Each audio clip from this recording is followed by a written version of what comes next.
لگے ہوئے ہیں. اب غار کی طرف بڑھتی ہے, صحابہ پیچھے ہٹے. آپ اندر داخل ہوئی, عرض کی ابو جی بیٹی آئی ہے, جگر کا ٹکڑا آیا ہے, آپ جس کے لیے مسند بچھا دیتے تھے فاطمہ آئی ہے. حضور بیٹی کو بھی فرماتے بیٹے مجھے امت کی محبت رولا رہی ہے اور میں اتنی دیر تک سجدے سے سر نہیں اٹھاؤں گا جتنی دیر تک اللہ وعدہ نہیں کر دیتا. سنیے گا میرے بھائی, جب حضور سجدے سے سر نہیں اٹھاتے تو پھر سیدہ اپنے مالک سے عرض کرتی ہے مالک میں نے سنا ہے جب فقیروں اور درویشوں کی دعائیں مستجاب نہیں ہوتی تو وہ سروں سے پگڑیاں اتار کے اے اللہ تجھ سے بھیک مانگتے ہیں, پھر تجھے اپنے بندوں پہ رحم آ جاتا ہے. عرض کیا مالک آج تیرے نبی کی بیٹی فاطمہ جس پر تو نے تطہیر کی آیتوں کو نازل کیا ہے, میں سر سے دوپٹہ اتار کے اپنے بابا کی امت کے لیے تجھ سے بھیک مانگتی ہوں. سیدہ کا ہاتھ ندا کی طرح بڑھا, کوہرام مچ گیا, بادلوں کی اوٹ میں سورج نے منہ چھپا لیا, ایسا لگا کہ قیامت آ گئی. رومی کہتے پھر ایک صدا اٹھی, پس ندا آمد ز یزداں کائے رسول, من دعائے فاطمہ کردم قبول, در طلب کر دی زمین و آسماں, جملہ بخش دے مجدر یک زمان. فرمایا جبریل دیر نہ کرو جلدی جاؤ, میرے نبی سے کہو کہ سجدے سے سر اٹھا لے ہم نے دعا قبول کر لی ہے, جیسے آپ کہو گے ہم امت سے ویسے ہی معاملہ فرما دیں گے. اور بھائی بیٹے نے ماں کو سجدوں میں دیکھا اور امت کے لیے روتے ہوئے دیکھا. حضور نبی رحمت صلی اللہ علیہ وسلم اس امت سے بے پناہ محبت فرماتے ہیں.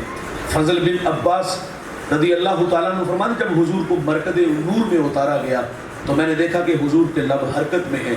کان قریب کر کے سنا تو حضور اس وقت بھی فرما رہے تھے اے اللہ میری امت کی مغفرت فرما دے. سیدہ فاطمہ بھی حضور کی امت سے اتنی محبت کہ حضور کی امت کے لیے رو رو کے دعائیں مانگا کرتی تھی. تو حضرت حسین ابن علی نے اپنی ماں کو حضور کی امت کے لیے تڑپتے دیکھا, اپنے نانا جان کو سجدوں میں امت کے لیے دعائیں مانگتے دیکھا اور مصلی پہ دیکھا.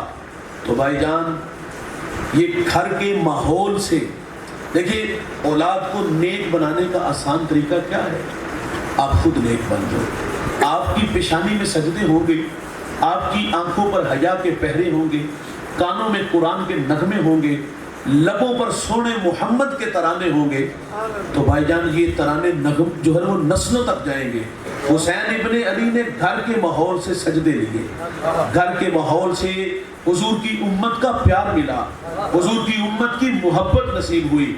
بھائی جان یہ گھر سے جو سجدے ملے تھے یہ سجدے کربلا تک گئے. یہ سجدہ کربلا میں بھی قضا نہیں ہوا.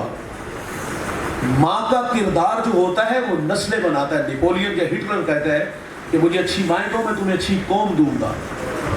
یہاں مجھے ایک بات یاد آئی سیدہ زینب رضی اللہ تعالی عنہ کی.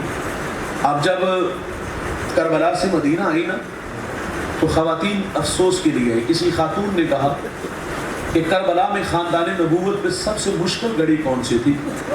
پوچھنے والے کی غرض وہ کسی کی شہادت کی تڑپتی کہانی سننا چاہتی تھی.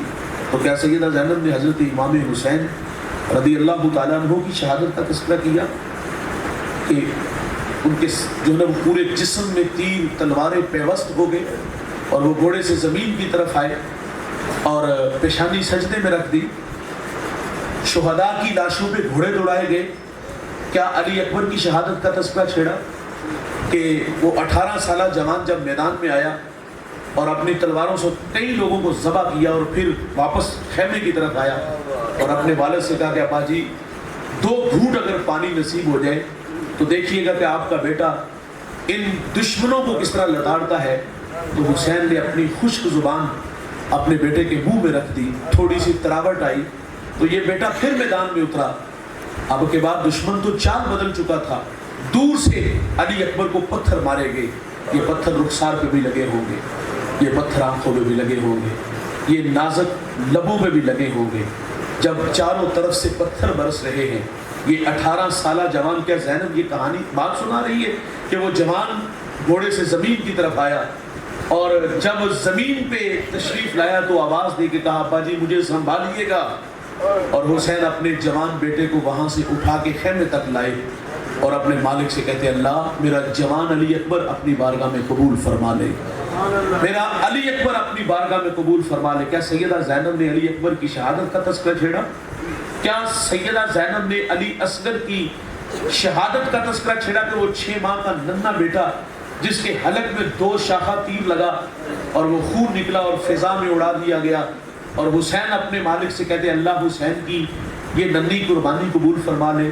کیا حضرت قاسم کی شہادت کا تذکرہ کہ چھوٹی سی تلوار لے کے میدان میں آیا، تھوڑی دیر بعد اس کو بھی شہید کر دیا گیا۔